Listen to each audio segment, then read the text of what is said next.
20 years of excellence in cancer care. Mahatma Gandhi Cancer Hospital and Research Institute, Visakhapatnam. నమస్తే, welcome to Suman TV. నేను మీ Sai Bhairi. IPL 2026 లో match number 15th KKR versus LSG match జరగబోతుంది ఈరోజు. So ఈ మ్యాచ్లో రెండు జట్ల బలాబలాలు ఏ రకంగా ఉన్నాయి, ఈడెన్ గార్డెన్లో జరుగుతున్నటువంటి మ్యాచ్ ఎవరికి అడ్వాంటేజ్గా ఉండబోతుంది, ఇక్కడ రికార్డ్స్ ఏంటి, పూర్తిగా మాట్లాడదాం. మనతో పాటు స్పోర్ట్స్ అనలిస్ట్ సిహెచ్ వెంకటేష్ గారు ఉన్నారు.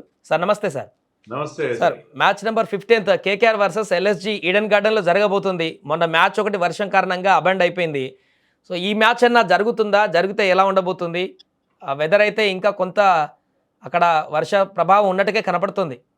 ఉండొచ్చు, కానీ అలా మొత్తం మ్యాచ్ రద్దయ్యే అవకాశం ఉంటుందని అనుకోను నేను.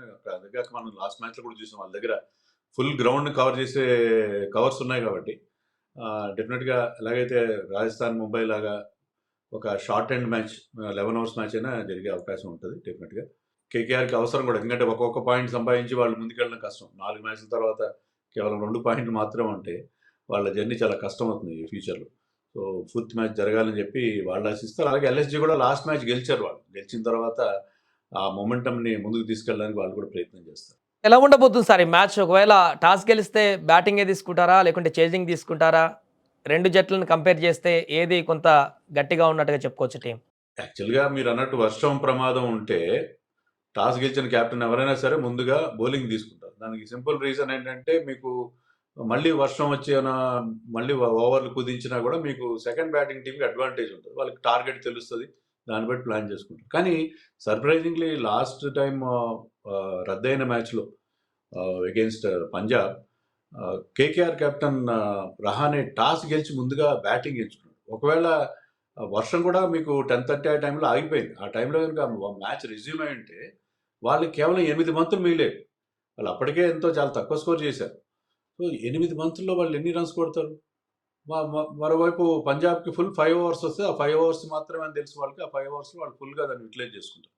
సో అలాంటి మిస్టేక్ ఎవరు చేయరు. ఈసారి రహానే అలాంటి మిస్టేక్ చేయడానికి అనుకున్నాను. టాస్ గెలిస్తే వర్షం ప్రమాదం ఉంటే ముందుగా బౌలింగ్ ఎంచుకుంటారు. జనరలీ స్పీకింగ్ T20 ఫార్మాట్లో captains prefer to bowl first. ఎందుకంటే మీకు సెకండ్ బ్యాటింగ్ అప్పుడు మీ టార్గెట్ తెలిస్తే మీకు దాన్ని చేంజ్ చేయడం ఈజీ అవుతుంది. రైట్. అలాగే బ్యాటింగ్ బలాబలాలు చూస్తే ఏం చెప్పుకోవచ్చు సార్? కేకేఆర్ నుంచి అదేవిధంగా ఎల్ఎస్జీ నుంచి. కేకేఆర్లో అలానే ఆడితే ఒక లాగా ఉంటుంది, ఆడకపోతే ఇంకో లాగా ఉంటుంది అన్నట్టుగా మారిపోతుంది. ఎల్ఎస్జీలో ఓపెనర్స్ అనుకున్న స్టార్ట్, అదేవిధంగా పూరన్ కూడా అద్భుతంగా రాణించేటువంటి పరిస్థితి కనిపించట్లేదు.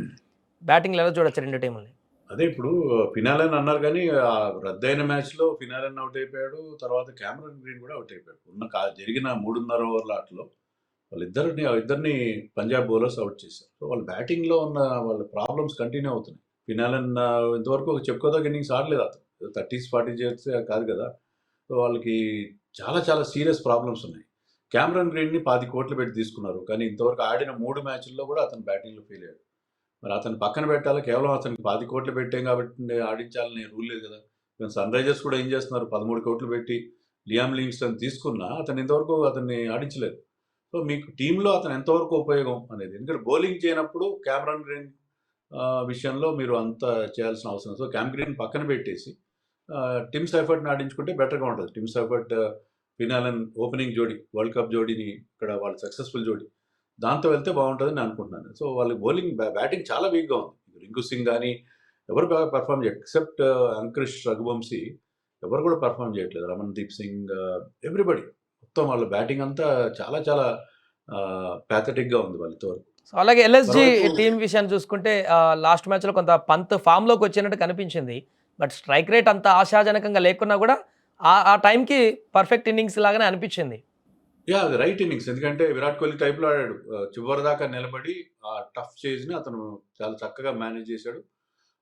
దాంతో అతను మీరు కాన్ఫిడెన్స్ వస్తుంది, ఎందుకంటే అతను కూడా ప్రైస్ ట్యాగ్ ప్రెషర్ ఉంది. 27 కోట్లు పెట్టి తీసుకున్నారు. లాస్ట్ సీజన్ మొత్తం ఫెయిల్ అయ్యాడు. సో పంత్ ఎప్పుడైతే ఫామ్లోకి వచ్చాడో వాళ్ళకి అది పెద్ద ప్లస్ అయ్యే అవకాశం ఉంది. అండ్ ఆల్సో ఆఫ్ కోర్స్ వాళ్ళకి ఓపెనర్స్ మార్ష్ అండ్ మార్క్రమ్ వాళ్ళిద్దరూ మంచి పర్ఫార్మర్స్. ఒకటే ప్రాబ్లం ఏంటి, నికోలస్ పూరన్ ఇంకా అతను ఫామ్ అందుకోలేదు, ఇటీవల కాలంలో ఫామ్లో లేడు. కానీ నలుగురు కూడా మనకు తెలుసు మ్యాచ్ విన్నర్స్. తర్వాత సమద్ బాగా ఆడుతున్నాడు, తర్వాత మీకు ఆయుష్ బాధని, వాళ్ళ బ్యాటింగ్ బాగానే ఉంది. బౌలింగ్ కూడా ఎల్ఎస్జీ బౌలింగ్ చాలా అంటే చాలా బాగుంది. మహమ్మద్ షమి ఈ సీజన్లో అద్భుతమైన బౌలింగ్ వేస్తున్నాడు. ఇండియన్ టీంలో పక్కన పెట్టేసరికి అతను చాలా కసి మీద ఉన్నాడు. ఎలాగైనా సెలెక్టర్స్ మీకు ప్రూవ్ చేసుకోవాలి తానని చెప్పి ముఖ్యంగా మన ఎస్ఆర్హెచ్తో జరిగిన మ్యాచ్లో అతను వేసిన స్లోయర్ వన్స్ అద్భుతమైన బౌలింగ్ స్పెల్ అది. దాని man of the match award కూడా గెలుచుకున్నాడు. ఈడెన్ గార్డెన్స్ అతనికి హోమ్ గ్రౌండ్, ఎందుకంటే అతను బెంగాల్కి ఆడతాడు రంజీ ట్రోఫీ. సో అతనికి అక్కడ కండిషన్స్ బాగా తెలుసు. అతనితో పాటు ప్రిన్స్ యాదవ్ కానీ మిగతా దివేష్ రాట్ లాంటి బౌలర్స్ కూడా చాలా మంచి బౌలింగ్ చేస్తున్నారు. So LSG is looking very very strong ఈ ఈ మ్యాచ్లో కానీ ఈ సీజన్లో కానీ.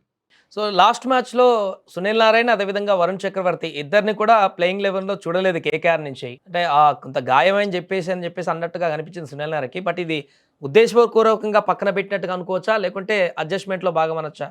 ఖచ్చితంగా ఉద్దేశపూర్వకంగా పక్కన పెట్టారు. వరుణ్ చక్రవర్తి అంత ఘోరంగా బౌలింగ్ చేస్తున్నా మనకు తెలుసు కదా. ఎందుకంటే ఆల్రెడీ 2 మ్యాచ్లు ఓడిపోయిన తర్వాత వాళ్ళు ఎఫర్ట్ చేయలేకపోతున్నారు. సునీల్ నారాయణ కూడా ఆశించిన స్థాయిలో పర్ఫామ్ చేయట్లేదు. అందుకే కొత్త లైనప్తో వెళ్దామని చెప్పి వాళ్ళు ఆ రకంగా ప్రయోగం చేశారు. మనకు అలాగే చెప్తారు, గాయం ఉంది, అనారోగ్యం ఉంది అనేది చెప్పినట్టుగా ఉన్నారు. కానీ వాళ్ళిద్దరిని కూడా డ్రాప్ చేసినట్టు మనకు అర్థం అవుతుంది. ఎందుకంటే పర్ఫామ్ చేయాలి కదా. ఎంత మీరు వాళ్ళ రెప్యుటేషన్ ఆధారంగా టీంని సెలెక్ట్ చేయరు.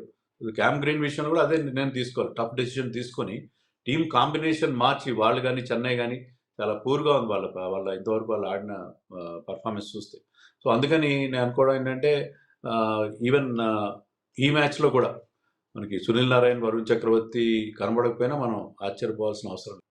సో ఫైనల్గా కొంత ఎడ్జ్ ఎవరికి ఉందని చెప్పుకోవచ్చు. ఎందుకంటే కేకేఆర్కి హోమ్ గ్రౌండ్లో జరుగుతుంది మ్యాచ్. ఎల్ఎస్జీ లాస్ట్ మ్యాచ్ గెలిచి కొంత పాజిటివ్ ఇంటెంట్తో కనిపిస్తుంది. సో ఈ మ్యాచ్లో ఎవరు గెలిచేటువంటి అవకాశాన్ని మనం చూడొచ్చు?